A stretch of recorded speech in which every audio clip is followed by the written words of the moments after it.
December 7th, 1941. Life in the United States changed forever. World War II had come to America. Our generation and the people around me, it was a privilege and an honor to serve and things. I really didn't feel bad or good, or I just felt like it was my duty, and I was willing to serve my duty. The war effort was massive. Farmers, clerks, students, everyone trained to become warriors. It was tough. It was tough. They took you out early morning, and you marched and trained and walked and ran, and you every day. And you had one day a week, I think, you had some classes, teaching you rope, knot tying and stuff, and all about the Navy. At that time of the war, there was a huge demand to have people called aboard to fill units that were being activated in order to go to Europe and the Pacific and different places. So there was very little time for training, so we were only there something like 5 or 6 months, and then they rushed us off. Arlington was very short of draft bait because people who moved in, they were all officials in the government, high clearances and all this sort of thing, and there weren't many teenagers around. And I was available, so I was called up to go to the bus station in D.C., and then they were taken down to Richmond for a physical. Well, of course, I had a pretty good idea that I would pass it, which happened. And so I was duly sworn in to the Army of the United States as a draftee. No choice. Off to war. This meant saying goodbye to family and loved ones. I met my fiancée, Elaine, in the bus station. And so we went up to the place where her girlfriend was staying, and they had a real nice big porch there with a porch swing and everything, and that's where we decided to say our goodbyes. Boys from Iowa, from Virginia, from Arkansas and California were sent to fight overseas, in Europe and throughout the vast Pacific. Families tried to keep in touch, writing letters to their loved ones, but with our troops on the move, it was hard. Letters were so few and far between, not because they didn't write them, but because they couldn't get to you. And specifically, in the specific, I should say, actually the span of distances from one place and so many smaller units and on different islands, mail was almost, in time you got it, it was so old, it was almost meaningless. Troops in the field needed supplies, ammunition, food, and clothing. An army of office clerks was also needed to manage those essentials. Not everyone drafted saw combat. I'll never forget, I reported to Lake City, Florida, to an operational base, and there's a chief petty officer, an old-timer. He had enough hash marks, that run from his elbow to the top of his shoulder. But he said, anybody here type? And I thought, boy, that sounds like an easy job. So I volunteered to type, and I wasn't much of a typist. He soon found that out. The war experience varied from place to place, sometimes frightening and tragic, sometimes maddening and amusing. I had an unfortunate duty to perform in this patrol activity I had. A plane, it was a 2-passenger fighter plane. It was a small bomber plane. It was bombing up in these hillsides. The plane went down because it was in a combat zone and possibility of enemy actions being available to it. They needed some protection, so I was given a squad to go with them.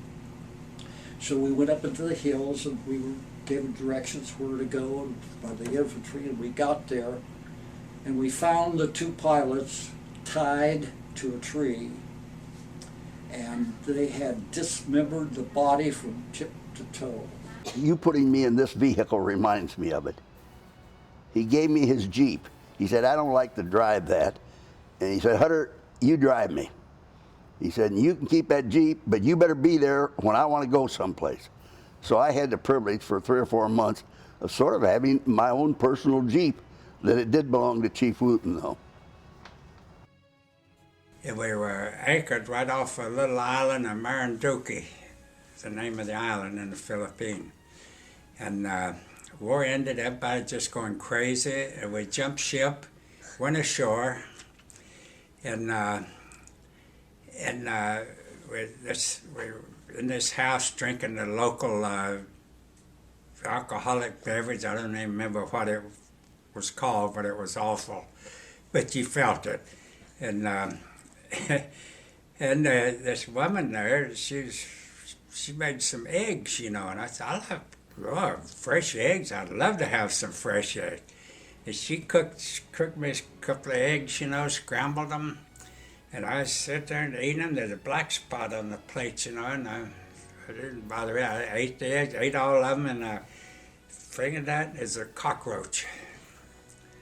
After I'd eaten them, it stayed down. It didn't bother me. In the Fiji Islands, we had a lot of time on our hands, and one of the things we did like to do was be entertained. There was a large city, and in this city was a group of people that liked to entertain, and there were a group of women. 2 days prior to their coming, they phoned us through the radio, and through the radio they notified us that they weren't be able to, we were notified they weren't be able to attend. So we thought that was very disappointing. So this friend of ours, this one that was so good about making, he was the director of it, says, we can't disappoint the men, so they could grab some of the different ones.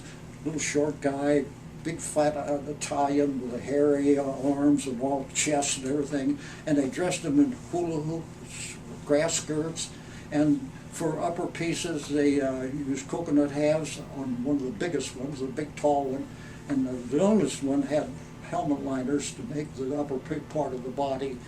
And so, night of the big show, we were waiting for them all to show and everybody, and we'd had some skips, and it was just about time. A truck backed up to the back of the building, and the curtains drawn on it, and they opened them up, and then the girls were supposed to be arriving, and so they arrived into the thing, and so now this director came out and says, now the treat of the evening, we will now have the girls from Suva dancing. I know you've been looking for it. Applause were great.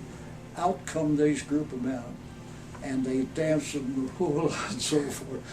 And we thought we had a riot on his hand, but it was so funny that everybody died laughing. And our captain, who was watching it, fell off his chair in the aisle laughing. He thought it was so funny. Although the war had officially ended, the fighting continued in some of the more remote locations. After the war had ended, we were located on an island called Panay, and we were staging to go into Japan, and we were to be a part of the invasion of Japan. With the announcement of the war ended, we were no longer needed, of course, for that purpose. No MPs were there. They had been gone home, and so we were assigned to MP duty, and I was assigned to it, and I was assigned for the patrol.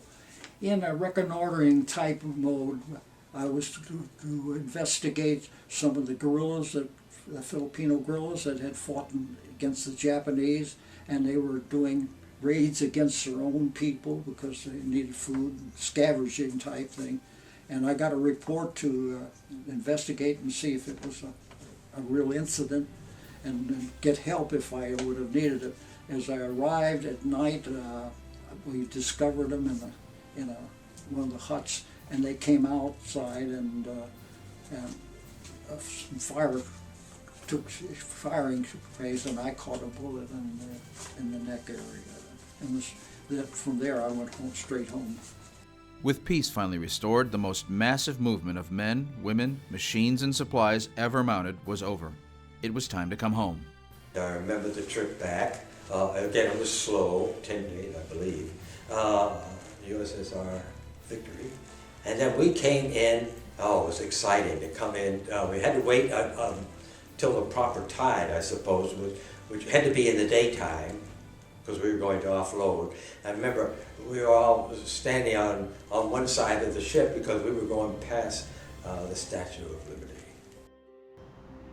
I think about the people who died in World War II, the soldiers, and now the friendships that lasted for many years, the people I met and became close to, and just within the last 2 years, I've lost 2 of them.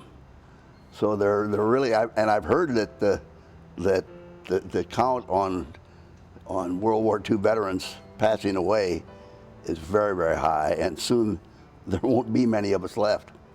The memories of World War II stuck with these people forever. Lieutenant Colonel Robert Schaefer returned from the war and captured his thoughts and feelings about the war in poetry. Will we forget? The war is over. We are going home. Going home. But as we grasp this new life, long and eagerly sought, will we forget? Will we forget the comrade who shall not return? Will we forget the little native child, soiled and frailed with his little pail, begging for the scrapings of our unfinished meal? Will we forget the blasted structures and once proud cities, each so carefully built by human hands? Will we forget that which we would, and perhaps we should? Will we forget? We know not yet.